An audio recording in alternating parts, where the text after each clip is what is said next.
అందరికీ నమస్కారం. మీ దగ్గర నుండి సింపతి సానుభూతి పొందాలి అనుకున్న వాళ్ళు ఈ విధంగా అయితే చెప్తారు.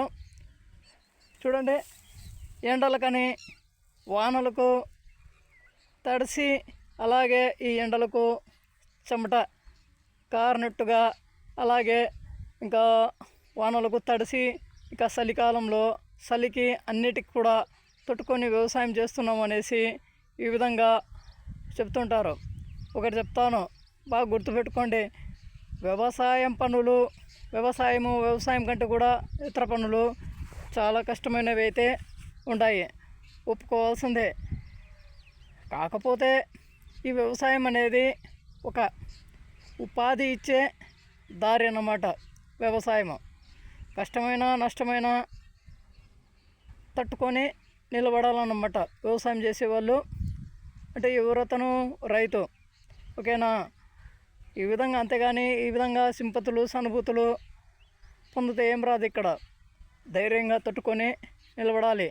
పంటలో లాభం వచ్చినా నష్టం వచ్చినా మళ్ళా వేరే పంట పండించడం కోసము ధైర్యంగా పెట్టుబడులు రాకపోయినప్పుడు పెట్టుబడులు తెప్పించుకొని ఇక్కడ ఎవరి దగ్గరైనా ఇప్పించుకోగలగా శక్తి అయితే ఉండాలి.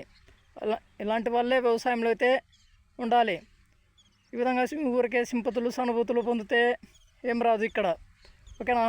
చూశారు కదా, వ్యవసాయం నుండి రాబట్టాలంటేనే చాలా కష్టం. పెట్టిన పెట్టుబడులు రాబట్టాలంటేనే చాలా కష్టం. కొన్ని వీడియోస్లో అయితే కూడా చెప్పాను. చూడండి, ఎండలు ఈ విధంగా దంచు కొడుతుంటాయి. ఇదే కాదు, చాలా కష్టమైన పనులు అయితే ఉంటాయిలేండి, ఓకేనా? ఇది చూడండి, సాడ్ అయితే కడుతున్నాను. ఇదిగో ఇక్కడ వచ్చేసి నీళ్ళు, అంటే వరి పంట పోసేటప్పుడు ఈ నీళ్ళు అయితే ఇంకా గినాలు అయితే వేయలేదు, గినాలు అయితే వేసుకుంటున్నాను. ఈ విధంగా సింపతులు అనుభూతులు పొందడానికి కోసము చేస్తే ఏం రాదు. ఇక్కడ కష్టపడాలి, పంట రకంగా పండించాలి, ఓకేనా?